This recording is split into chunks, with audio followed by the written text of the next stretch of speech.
everyone, it's Danrie from Craft of Giving and welcome back to my channel. In today's video I have a really fun DIY project in the sense of DIY polymer clay fairy pot houses. To make your very own fairy pot house, you will need to find some miniature terracotta pots. You can find these at any good craft shop or even Bunnings or something equivalent like a garden home store, but I found these at my local Kmart here in Australia. Now let me start off with to say that these are only my ideas and how I decorated my fairy pot houses, but you can go ahead and decorate yours any way you want to, be as creative, as detailed as you would like. These are incredibly fun to make. For my first fairy pot house, I went ahead and rolled out a little bit of brown clay, about 5mm thick, and created my first little door. I'm adding little panels using my little spatula thing here, just to create a little bit more detail. Like I said, feel free to decorate yours any way you want. This is just what I came up with, and I had a lot of fun doing it. I wanted a little archway for my little door, so I went ahead and rolled out 2 balls of clay without combining the colors fully. I rolled them out nice and thin and then folded it in half and started twisting it onto itself to create that sort of vine look. I'm using the Sculpey's Bond and Bake glue, if you want, to make sure that my polymer clay sticks to my little terracotta pots whilst baking.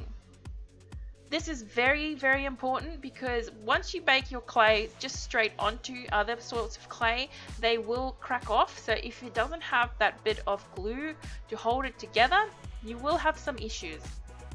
I used my needle tool to create a little bit more detail in my little vine look here by just adding some wood grains or just, making little lines to give it a bit more texture and a bit more definition and a little bit more detail.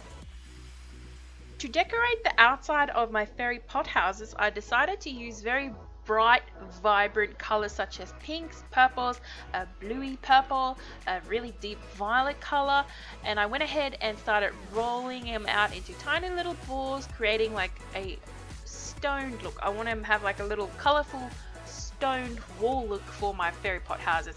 So I did spend a little bit of time just rolling out different sizes, different shapes, just breaking it off, pinching it between my fingers to create my little stones that will go on the side of my little pot houses.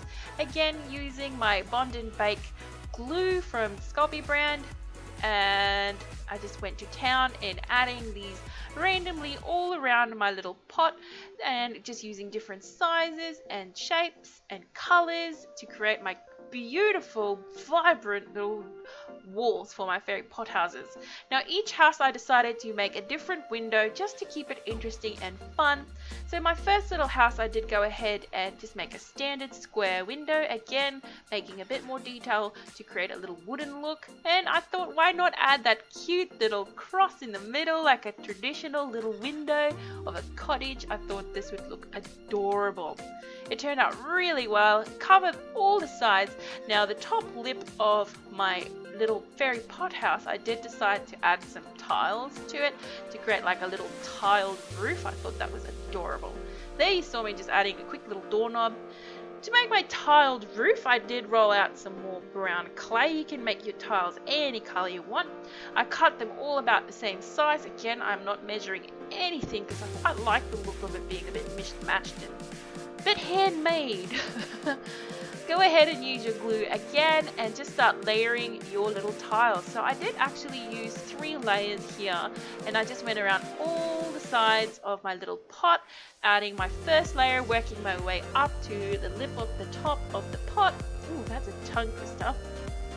And then just decorated the top, adding my last couple of tiles here. And I didn't like how it was sort of just like meh on the top there, so I did go ahead and add a little bit of a snake just to cover the ugly bits on the top, and just work that together to sort of round it off and just make a nice smooth sort of finish on top. It wasn't perfect, but I liked it better than seeing the rim of the pot. Here you see me adding the little snake. I'm just tidying up the white Bond and Bake glue so that you don't see too much of that white once it's baked.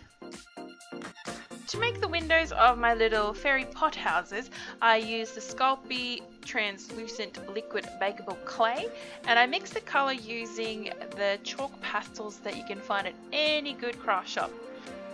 I poured some of the liquid clay into a disposable plastic container and started shaving or scraping some of the color pigments from the chalk pastels to get the color I wanted, and just using a little tool to mix that all together.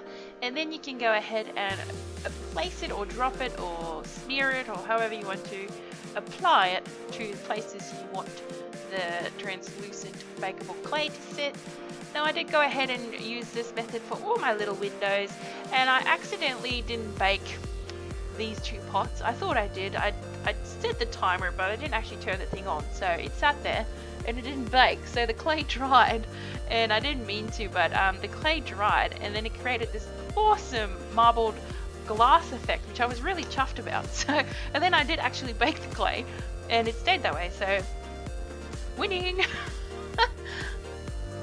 A very important tip to remember: once you're ready to bake your little pots, insert your pot into a cold oven and start baking the clay as the oven heats up. This prevents your terracotta pot from cracking, and once it's finished baking, just turn the oven off and leave it in the oven so that it can cool slowly again, so that your terracotta pot doesn't crack. You can go ahead and seal these if you want to with a sealant or a glaze. I didn't want to, so I didn't. I did go ahead and plant a succulent in one and a bonsai tree in another. You can use them as little storage units if you want to, or you can do whatever you like with these little cute fairy pot houses. Subscribe to my channel if you want to, give me a thumbs up if you enjoyed this video, leave me a comment down below, and be sure to check out my other videos. I make videos on handmade gifts and other fun DIY projects. Thank you for watching. I'll catch you next time. Bye!